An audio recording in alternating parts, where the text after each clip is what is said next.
Kabar gembira, Lionel Messi dikabarkan akan terbang ke Indonesia. Timnas Indonesia dipuji meski gagal menang atas Palestina. Finishing masih menjadi masalah timnas Indonesia saat ini. Kurang ajar, media Vietnam menghina timnas Indonesia. Pemain keturunan Ilyas Al-Haf resmi tiba di Indonesia, urus proses naturalisasi menjadi WNI. Simak video selengkapnya sebagai berikut.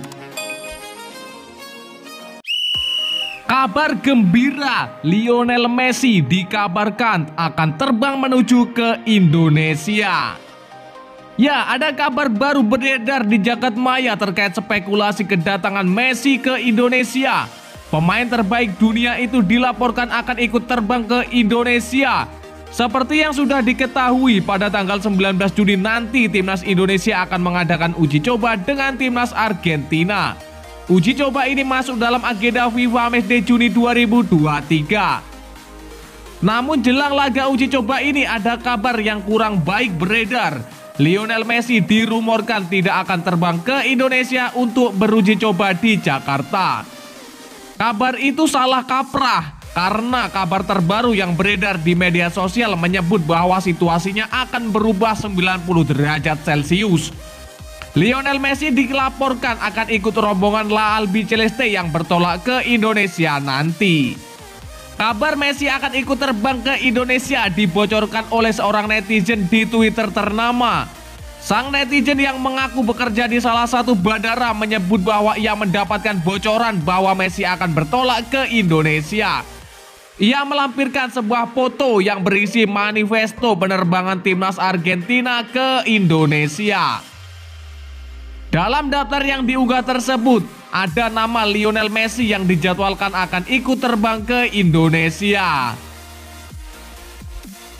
Terkait kebenaran unggahan tersebut sendiri bisa dibilang masih dipertanyakan karena sejauh ini belum ada konfirmasi resmi terkait kebenaran manifesto penerbangan yang beredar tersebut.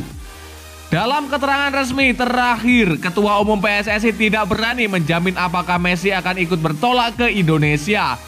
Ia hanya menekankan bahwa timnas Argentina masih berkomitmen untuk membawa tim terbaiknya ke Indonesia. Dari pihak AFA juga tidak ada keterangan apapun mengenai Messi akan ikut rombongan ke Indonesia atau tidak. Jadi informasi yang beredar itu sebaiknya tidak dipercaya mentah-mentah. Di jagat media sosial sendiri mengomentari unggahan dengan sejumlah reaksi. Salah satunya ada yang menghubungkan kedatangan Messi ini berkat Aldi Taher. Seperti sudah diketahui, entertainment asal Indonesia itu baru-baru ini membuat lagu viral terkait Messi.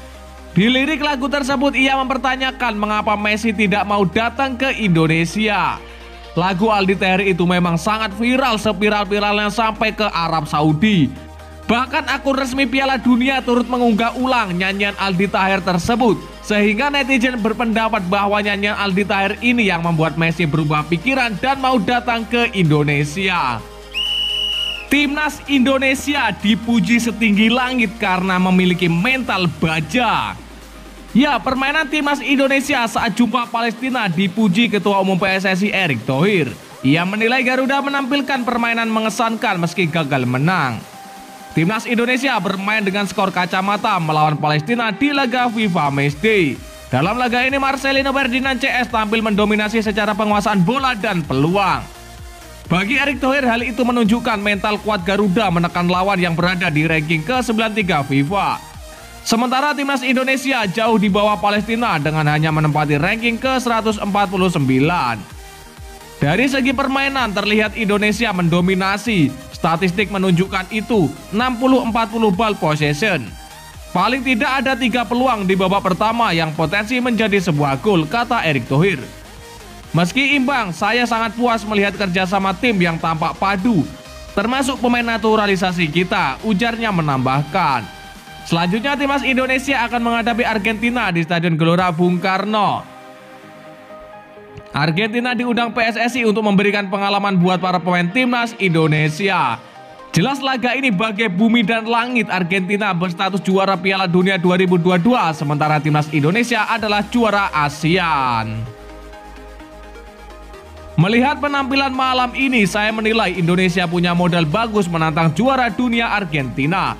Terlebih saya akui sektor pertahanan kita sangat solid dengan adanya Elkan Bagot, Lalu Asnawi dan juga Rizky Ridho, tutur Erick Thohir. Nyali mereka tampil lepas dan menekan lawan sejak awal pertandingan sudah memperlihatkan mereka menikmati permainan dan tidak mau kalah, ucap pria yang juga menjabat BUMN itu. Finishing masih menjadi masalah timnas Indonesia. Ya, timnas Indonesia hanya mengakhiri laga dengan hasil imbang tanpa gol. Ketajaman masih dalam pencarian.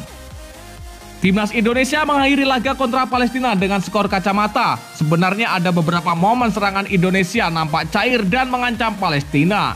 Tapi tidak ada gol yang bisa dijaringkan oleh mereka. Kemajalaan masih menjadi masalah untuk timnas Indonesia saat ini.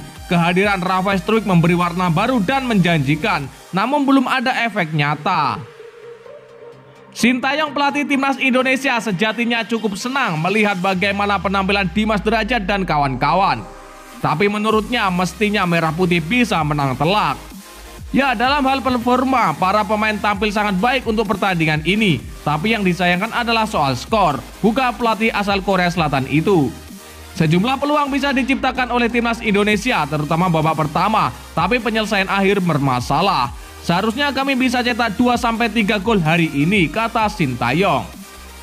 Ini menjadi awal baik menurut Sintayong untuk timnas Indonesia ke depannya. Ada progres yang nampak dalam pandangan STY.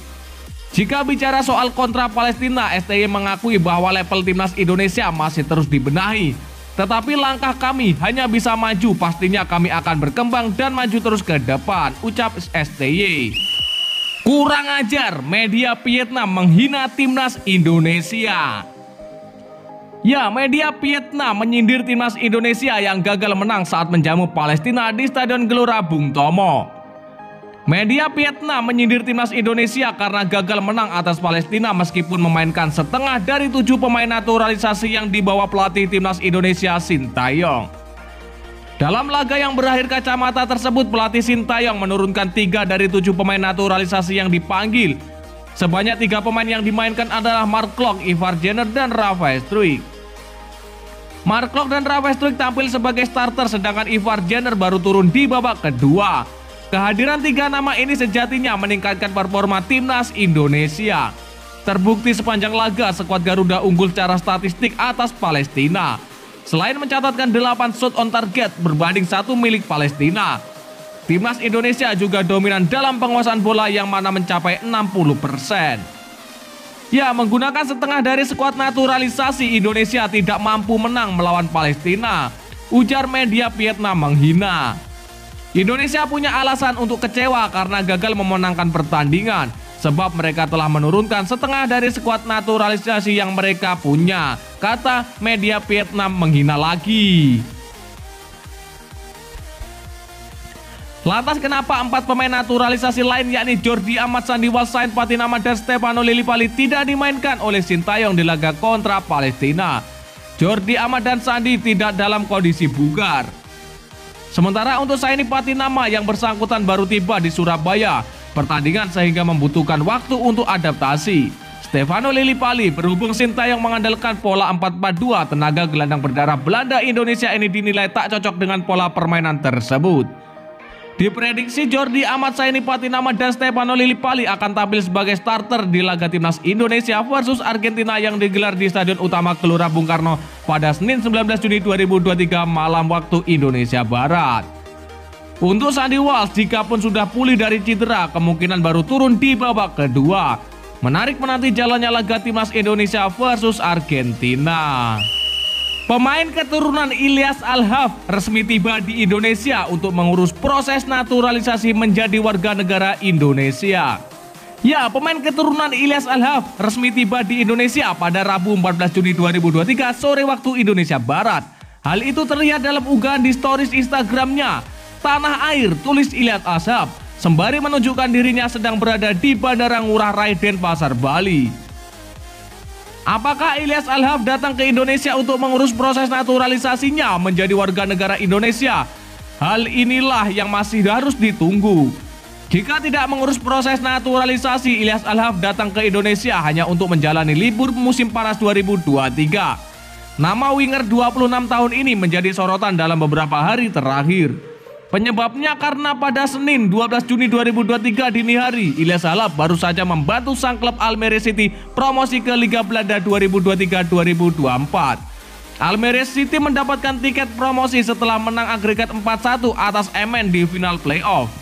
Ketika merayakan keberhasilan Almere City promosi ke kasta teratas Liga Belanda, aksi Ilyas Alhaf menjadi sorotan. Ia membentangkan bendera Indonesia seakan bangga dirinya memiliki darah Indonesia. Sekedar diketahui, Ilyas Alhaf memiliki darah Indonesia Maroko dari sang ayah. Karena itu diprediksi Ilyas Alhaf memiliki keinginan dinaturalisasi menjadi WNI.